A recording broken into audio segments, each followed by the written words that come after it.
Intermediate మొదటి సంవత్సరం ఉపవాచకంలోని అంపకం పాఠ్యభాగ సారాంశాన్ని గురించి మనం ఈ వీడియోలో తెలుసుకుందాము. ఇది మార్చి 2020లో కూడా వచ్చిందమ్మా ఈ ప్రశ్న. ఒకసారి చూడండి. అంపకం పాఠ్యభాగ సారాంశాన్ని రాయండి. దీనికి జవాబు: శివయ్య కూతురు సీత. ఆయనకు ఒక్కగానొక్క కూతురు. ఆమె అత్తవారింటికి వెడుతోంది. శివయ్య ఇల్లంతా హడావిడిగా సరుకులు అన్నీ వచ్చాయా అంటూ తిరిగాడు. సీత పట్టుచీర కట్టుకుంది. ఆమె పాదాలకు పసుపు రాశారు. తల్లిదండ్రులను విడిచి వెళ్ళిపోతున్నానని సీత బాధపడింది. శివయ్య బింబేలు పడిపోయాడు.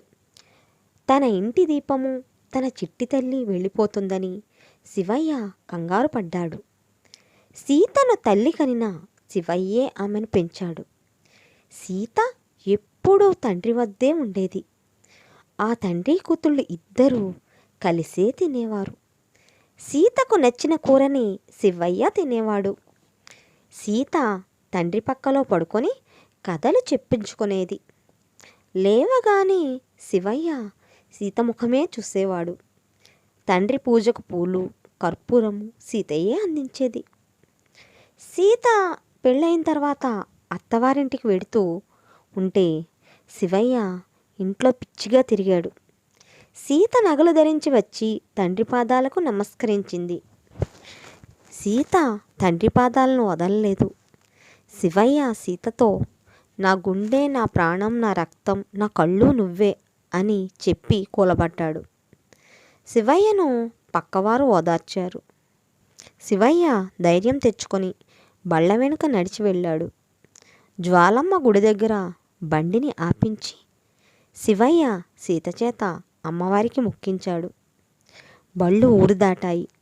శివయ్య బండి వెనకాతలే వెళ్ళి దారిలో బండిని ఆపించాడు.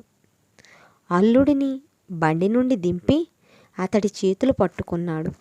తన కూతురు సీత తప్పు చేసినా ఆమెను ఏమీ అనవద్దని, సీతను తను పువ్వుల్లో పెట్టి పెంచానని అల్లుడిని బ్రతిమాలాడు. సీత తప్పు చేస్తే తనకు ఉత్తరం రాయమన్నాడు. అల్లుడు కోపం తీరేదాకా తనను తిట్టమన్నాడు. ఇలా చెప్పి శివయ్య కన్నీరు పెట్టాడు. అల్లుడికి కూడా కన్నీరు వచ్చింది. శివయ్యను అంతా ఓదార్చారు. ఇంటికి వచ్చిన శివయ్యను అతని భార్య ఓదార్చింది. శివయ్యకు ధైర్యం వచ్చింది.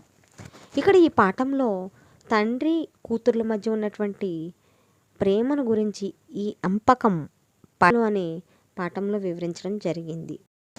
ఇలా తండ్రి కూతుర్ల మధ్య ఉన్నటువంటి ప్రేమను ఈ అంపకం రచయిత మనకి చెప్పడం జరిగింది. ఇది పరీక్షల దృష్ట్యా చాలా ముఖ్యమైనటువంటి ప్రశ్న. జాగ్రత్తగా చదవండి విద్యార్థులు. మంచి మార్కులు సాధించండి. విజయీ భవ.